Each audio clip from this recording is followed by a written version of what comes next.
El susto, o como se le conoce en inglés, jump scare, es una herramienta propia exclusivamente del cine de terror. Se trata de un susto que el espectador recibe mediante un repentino aumento del sonido y música y que suele coincidir con un momento de aumento de tensión en la propia narración. En El Resplandor no hay sustos. Bueno, técnicamente sí podría decirse que hay dos sustos, pero no son demasiado grandes. Y es que el susto es una herramienta facilona. Efectiva, sí, pero facilona. Causar una sensación de pánico en el espectador mediante la activación de un acto reflejo es, a todas luces, como hacer llorar al espectador por la muerte de un perrito. Fácil, sencillo y sin complicaciones. Pero eso no le valía a Stanley Kubrick. Él quería hacer no una película de terror, sino la película de terror. Para eso tuvo que acudir a herramientas y técnicas muy diferentes, más difíciles de manejar, pero que en última instancia producen una sensación de terror más profunda e imperecedera. Y es que El Resplandor es una película que va más allá de las propias reacciones fisiológicas incontrolables. El Resplandor implanta su miedo directamente en el subconsciente, sin engaños, directamente delante de tus narices, pero sin que te des cuenta. Igual que la locura del protagonista, extraña, inquietante y de resultados terroríficos.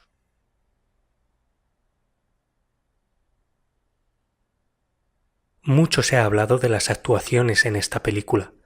Aquí en España mucho más se ha hablado del doblaje.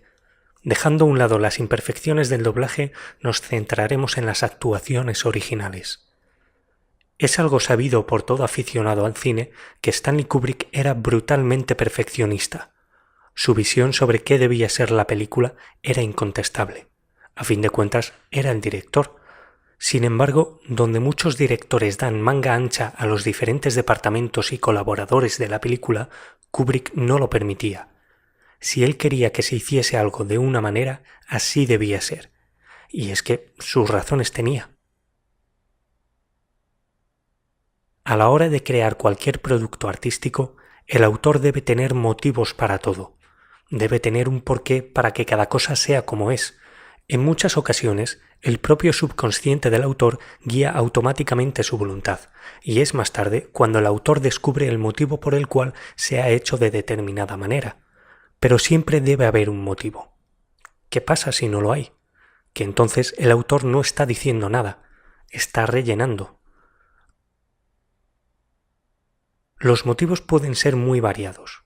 Pueden abarcar desde lo grande a lo pequeño, desde lo profundo a lo insustancial. Bien, pues, ¿qué motivo tenía Kubrick para hacer que los actores actuasen como lo hicieron?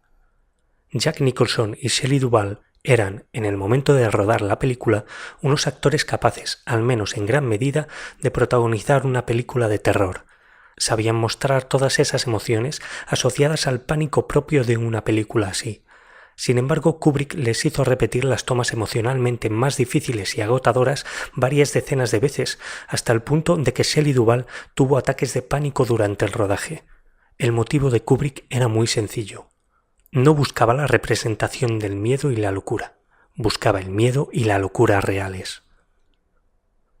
Los seres humanos somos capaces de distinguir las emociones falsas de las verdaderas a un nivel subconsciente.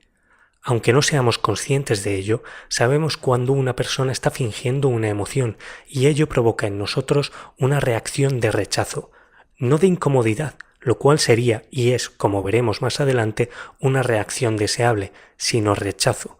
Simplemente hay algo que no termina de encajarnos. Y es que Kubrick sabía qué audiencia iba a ser la que viese su película. Hoy en día, y desde la creación de la industria del cine y su consecuente expansión, estamos acostumbrados a los tropos del cine. Estamos acostumbrados a ciertas formas de hacer las cosas, ciertos planos, cierta música, ciertos diálogos, ciertas tramas y ciertas actuaciones.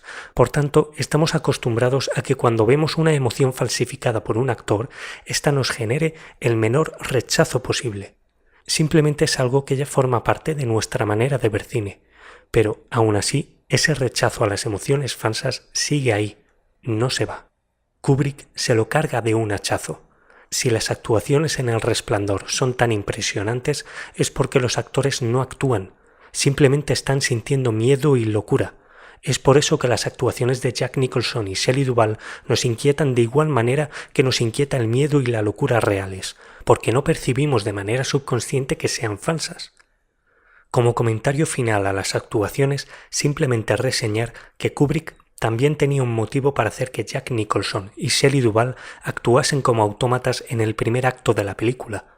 Si nos fijamos bien, ambos parecen conmovidos, generan cierta incomodidad porque se comportan de una manera muy naif, pero según va avanzando la película y según la locura y el miedo van invadiendo sus mentes, se comportan poco a poco de manera más humana. Creo que el motivo de Kubrick para hacer esto está perfectamente claro.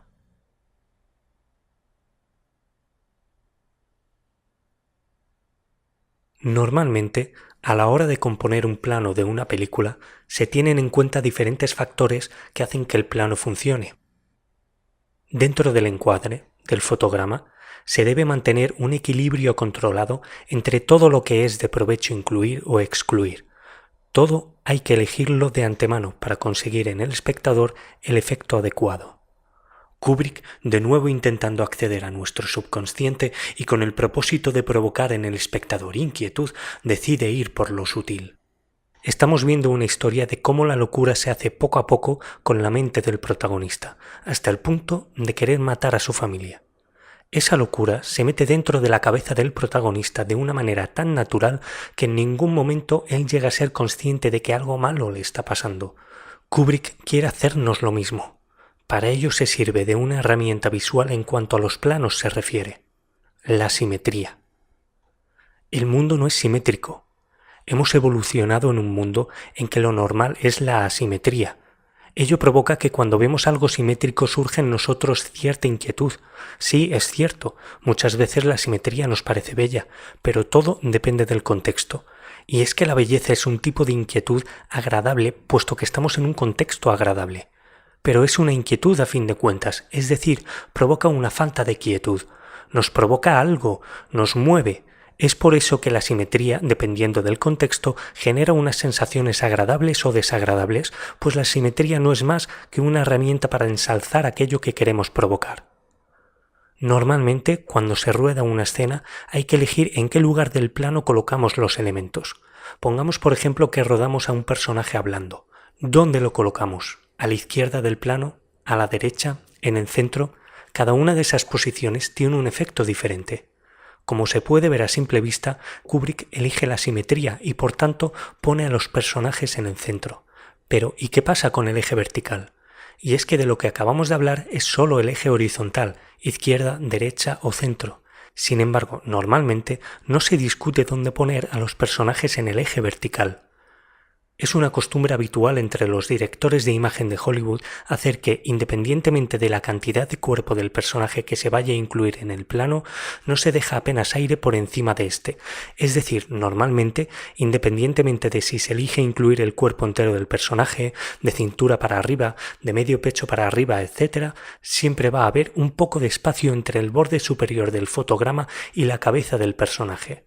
Así, los ojos del personaje, centro de atención de la mirada del espectador, quedan por encima de una virtual línea horizontal que separaría en dos mitades iguales el fotograma. ¿Por qué esto es así habitualmente? Para dar la sensación de que el personaje está a la misma altura que nosotros, siempre que se pone la cámara a la altura del personaje. Pero a Kubrick no le valía nada de eso. Él quería ir un paso más allá. Si nos fijamos en los planos del Resplandor, hay siempre mucho aire por encima de la cabeza de los personajes. Queda siempre un hueco bastante grande entre la cabeza y el borde superior del fotograma. Con ello, Kubrick consigue centrar los ojos del personaje en el eje vertical. Curiosamente, aunque esto queda muy mal en otras películas, no es así en El Resplandor, pues Kubrick utilizó en las cámaras los objetivos adecuados para evitar que el borde inferior del fotograma cortase los cuellos de los personajes, creando así esa imagen típica de cabezas flotantes que se consigue cuando se centra los ojos en el eje vertical. El resultado de esto no solo era una perfecta simetría en el eje horizontal y vertical, sino también una inquietante sensación directa al subconsciente. Pero la cosa no acaba ahí. Dependiendo de a qué distancia pongas la cámara con respecto al actor, conseguirás incluir o excluir del plano unas u otras cosas. Y qué feliz idea se le ocurrió a Kubrick, ya que tenía tanto aire encima de la cabeza de los personajes, incluir en el plano los techos. Y es que normalmente en el cine, en el típico plano de conversación entre personajes y en otros muchos planos, no vemos los techos, pues no hay nada de importancia en ellos. Pero Kubrick, al incluir los techos, confirió más presencia al hotel allá en la periferia de nuestra visión, otra vez más invadiendo el subconsciente. Con ello consiguió que las proporciones de los personajes dentro del fotograma fuesen ligeramente reducidas con respecto a lo habitual, dando así más presencia dentro del plano al hotel y su influencia subconsciente sobre los personajes.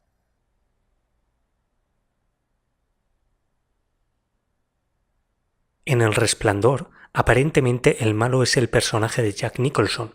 No cabe duda, quiere matar a su familia. Sin embargo, no es el antagonista. El verdadero malo de la película es el hotel. Un hotel maldito, un hotel que vuelve loco a sus habitantes, una influencia que va más allá de los fantasmas y los espíritus, una influencia que cambia la propia psique de los desgraciados que pasan allí el invierno, un hotel imposible. En manos de otro director, lo que a continuación podrían considerarse errores de raccord, de continuidad, errores por falta de atención, en manos de Kubrick son aciertos. Nada se escapa al ojo de Kubrick. Todo está hecho adrede, todo es una manera más en la que Kubrick se mete dentro de tu cabeza sin que lo notes. En este plano, la puerta de este frigorífico se abre hacia un lado. En el plano siguiente, se abre hacia el otro lado.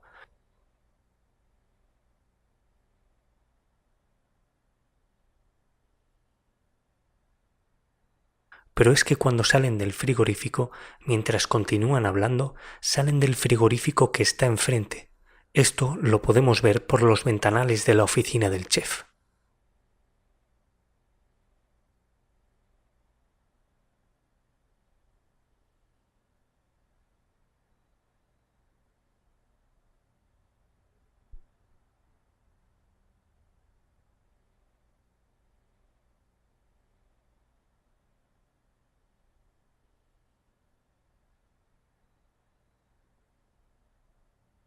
En este plano, la entrada del laberinto está en un lateral.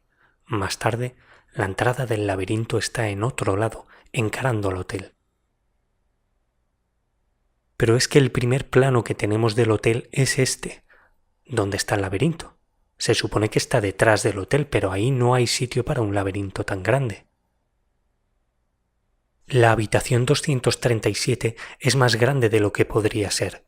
Aquí vemos que hay otra habitación al lado, pero cuando entramos la habitación es mucho más profunda de lo que debería.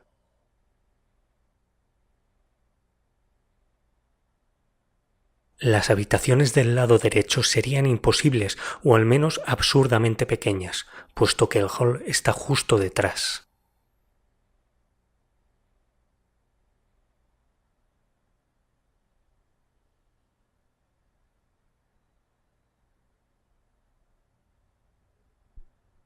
La ventana de la habitación de los personajes y la del baño están en ángulo recto, lo que significa que la habitación está en la esquina del hotel.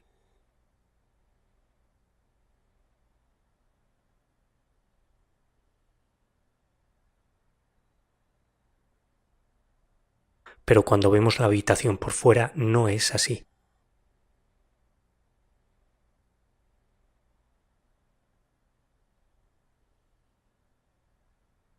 En esta mítica escena, el niño rodea este tabique con su triciclo.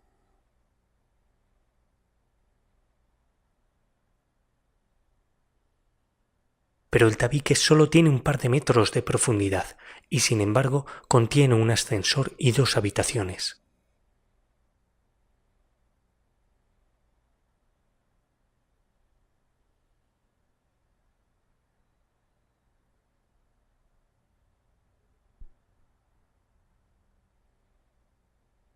Estos ejemplos, estas herramientas, son solo una pequeña muestra de la influencia subconsciente que Kubrick introduce en nuestras cabezas y que provoca esa inequívoca sensación de inquietud. No es de extrañar que El Resplandor sea considerada una obra maestra.